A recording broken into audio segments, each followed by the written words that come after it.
everyone. My name is Haley Millar. First of all, I want to welcome you to my talk. It's great to have you here. I'm a product engineer at Upsun. We're a platform as a service hosting company. And additionally, this talk is introductory, meaning I'm going to do my best to explain most concepts. So apologies if you already know them, but let's jump right in.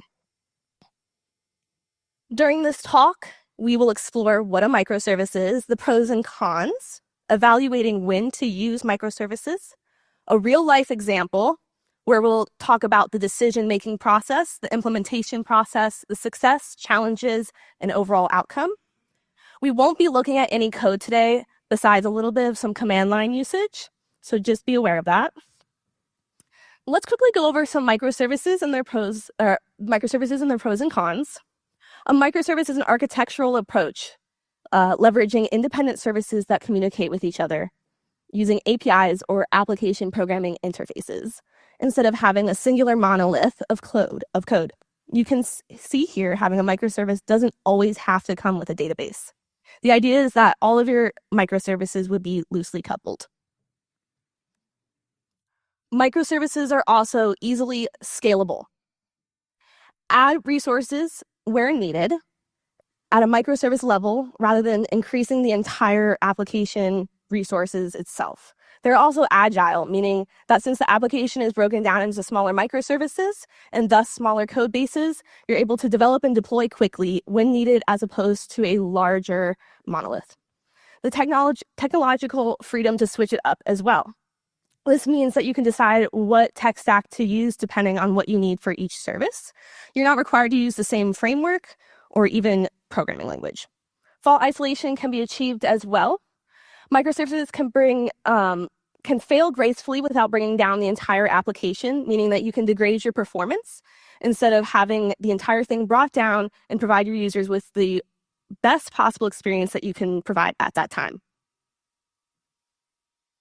Complexity can also, let's talk about the cons. Complexity can also be an issue though. Microservices may need to use their own databases, making data management quite difficult. This is especially true in terms of data consistency across services. Breaking the application into different services is bound to be more complicated as they rely on the network communication rather than being able to pull the same singular database source of truth. Tracking bugs may also be more difficult. Like mentioned, since the application is a set of distributed services, it may be difficult figuring out which service is the originating source. This can also be remedied by comprehensive logging, providing IDs for your requests, or implementing distributed tracing. All of these ways are for you to track requests that may have triggered the bugs through your varying resources and services. The nature of having more services also leads to increased security responsibilities. More ways of entries for attackers are there rather than a single monolith that would be only protected by one layer of security. You have to also understand that we're communicating via network, so there's that as well. When to use microservices. We've covered pros and cons, but you might be wondering, okay, when do I use it then? And it's true that they're hotly debated online. Some people think that you shouldn't use them at all, while other companies go full force. Remember, there are usually multiple solutions to every problem. So while microservices might be a solution, you may find other ones. But microservices might be the right choice for you. Multiple teams can benefit from the autonomy. Different functionalities can be developed and maintained independently of one another. And if you need an independent development, deployment, and scaling for pieces of an application, it's great for that as well. Apologies, I need to take a sip. But now, let's look at a specific real-life situation where microservices ended up being the right solution for my company, Upsun. We were having an old system in need of new features. There was a time in which we were maintaining an internal Drupal site where we needed,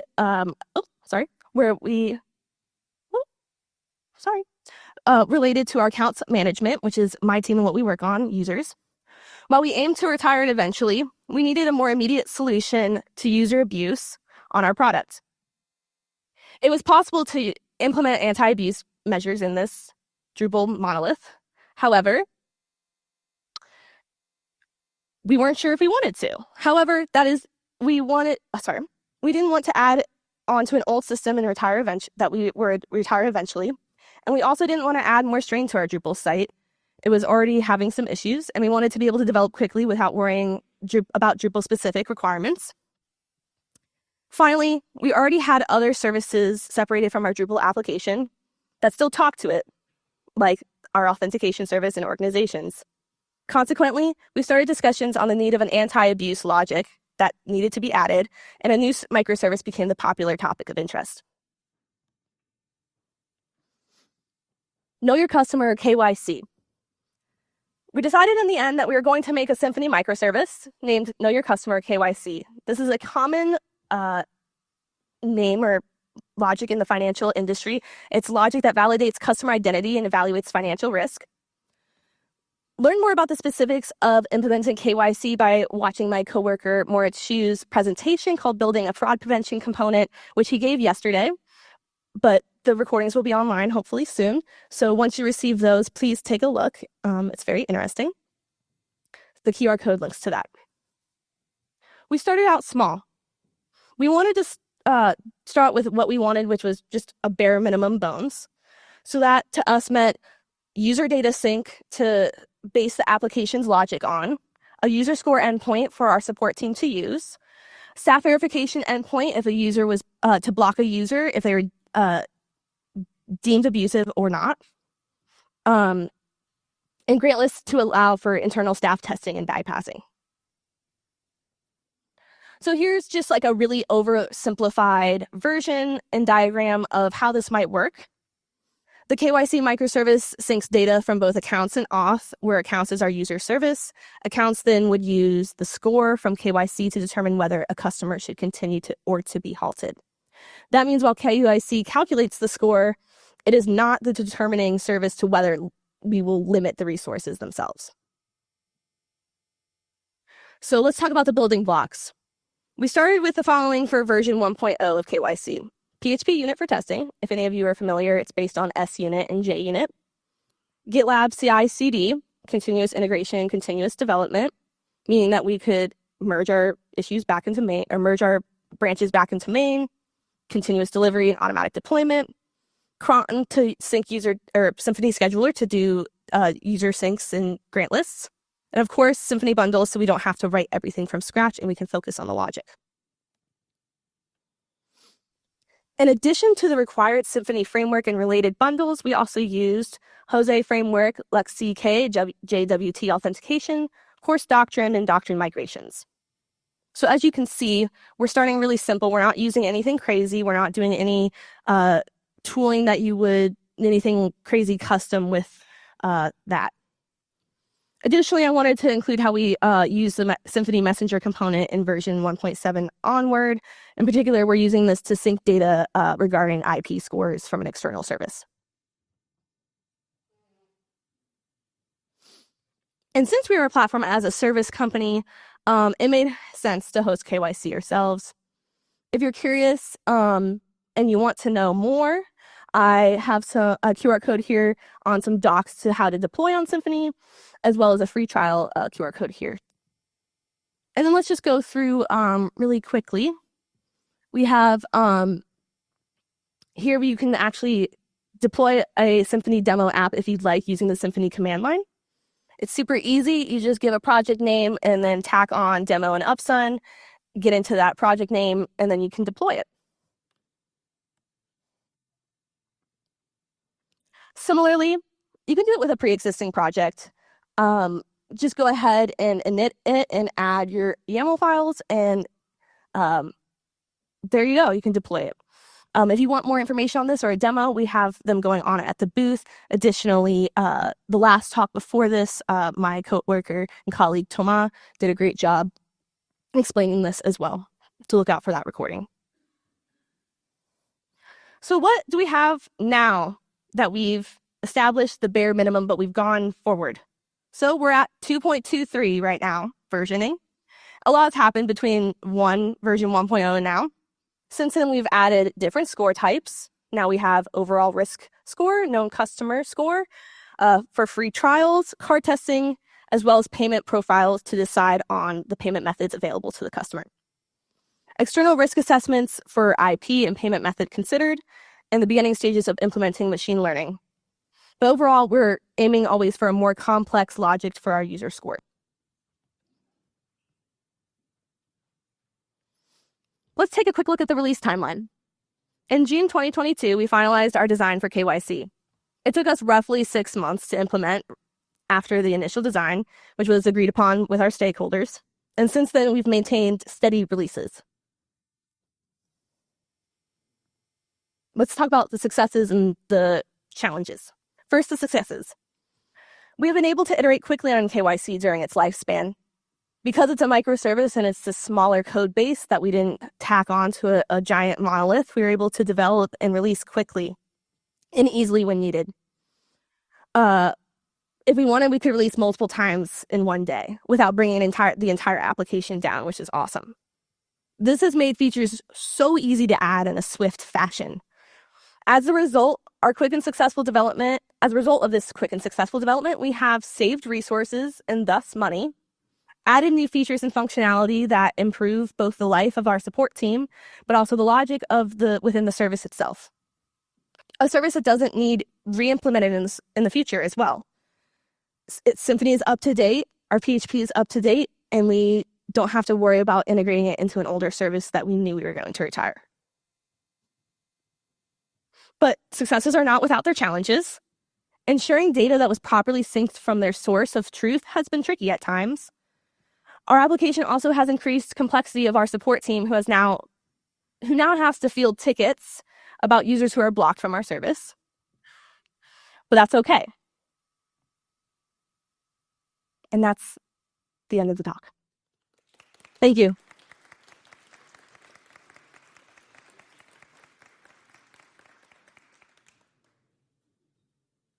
Do we have any questions? Don't be shy.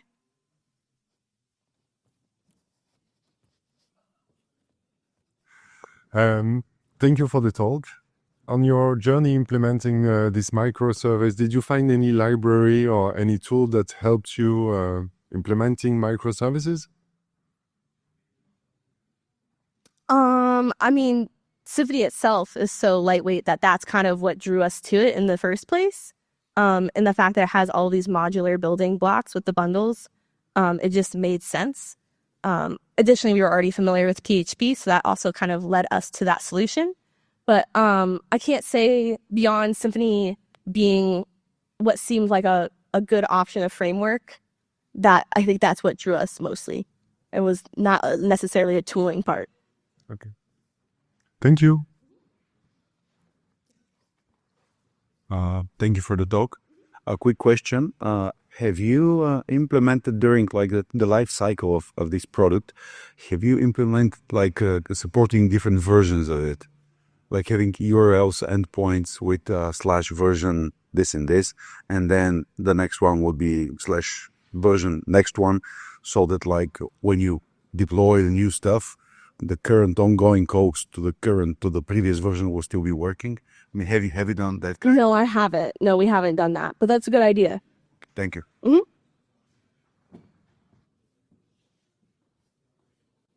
I only have a question about the privacy issues special for this sort of microservices.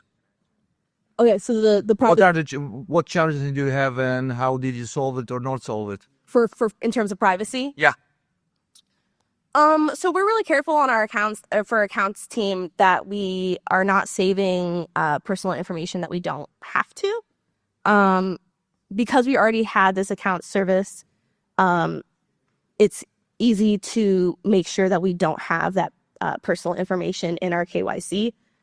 So instead of introducing to the KYC database personal identifying information, we're using unique IDs to go back to our account service, and then we can properly see the personal identifying information if we need to there. So during the synchronization, you do those kind of things? Yes. Yes, correct. Okay. Anybody else? Up here?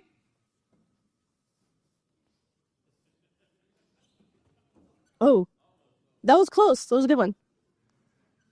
So it sounds like you built a Symfony application as a microservice. Yes. Do you have any shared code between Symfony projects that is used in this application?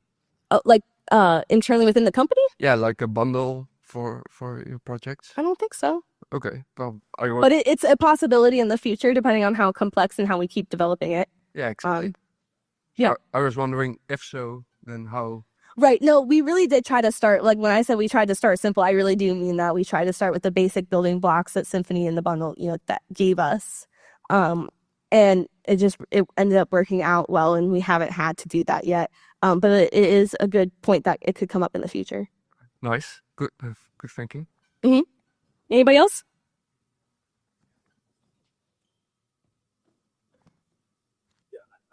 I'm just curious, what happened to the existing Drupal monolithic website? So does it still exist? So probably for KYC, it was an easy decision because that was a new service. So you created that using a microservice. But what happens to existing services and other functionality? So did you change that? It's in the process. In progress. Work in progress. Okay, that's cool.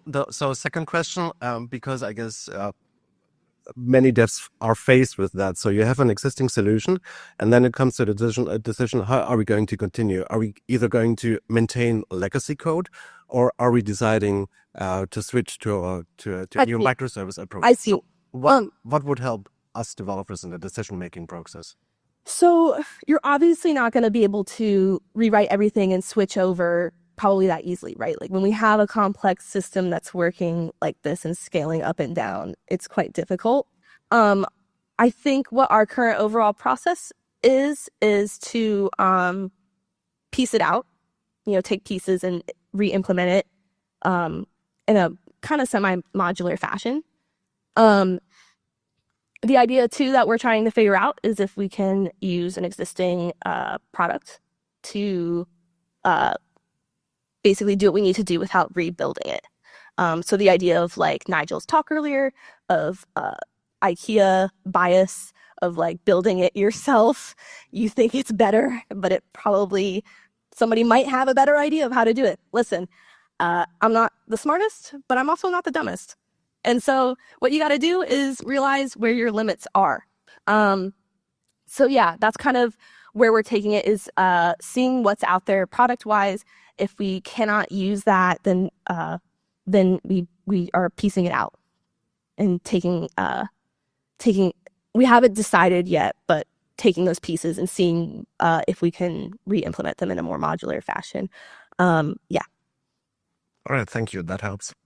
Perfect. Anybody else? I see somebody in the back.